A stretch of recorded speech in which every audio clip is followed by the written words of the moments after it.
국민 여러분, 안녕하세요. 여기는 대한민국 대표 정치 전문 플랫폼 한국정치TV입니다. 더불어민주당을 비롯한 야권이 추진한 김건희 여사에 대한 특검법과 해병대원 특검법이 9월 19일 오늘 국회 본회의를 통과했습니다. 한편 국민의힘은 야권의 일방 처리에 반발해 이날 본회의를 보이콧했습니다. 국내 언론 매체들이 보도한 내용을 종합하면 이날 국회는 본회의를 열고 김건희 여사에 대한 특검법과 해병대원 특검법을 안건으로 상정했습니다. 이 가운데 김건희 여사 관련 특별법은 재석 의원 167명 중 찬성 167명으로 통과됐습니다. 이 특검법은 김건희 여사가 연루돼 있는 도이치모터스 주가 조작 의혹과 명품 가방 수수 의혹 등 8가지를 수사 대상으로 삼고 있습니다. 특검 수사 기간은 90일이며 필요한 경우에 한 차례 연장하고 그 사유를 대통령과 국회에 서면으로 보고하도록 했습니다.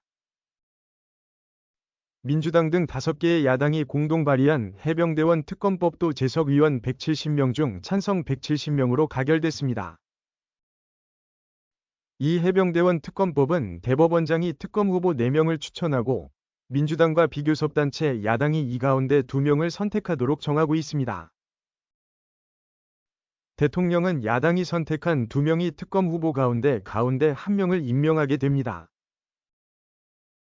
특히 야당은 대법원장이 추천한 인사가 적합하지 않다고 판단할 경우 재추천을 요구할 수 있습니다. 특검 수사 기간은 최대 170일입니다. 이날 국민의힘 의원들은 본회의에 참석하지 않았습니다. 그러나 안철수 국민의힘 의원은 혼자 본회의장에 남아서 2개의 특검법 표결에 참여했습니다. 이날 야권이 국회 본회의를 통과시킨 법안들은 대통령이 거부권을 행사할 가능성이 높습니다. 그럴 경우 해당 법안들은 다시 국회로 돌아와 재표결에 붙여집니다.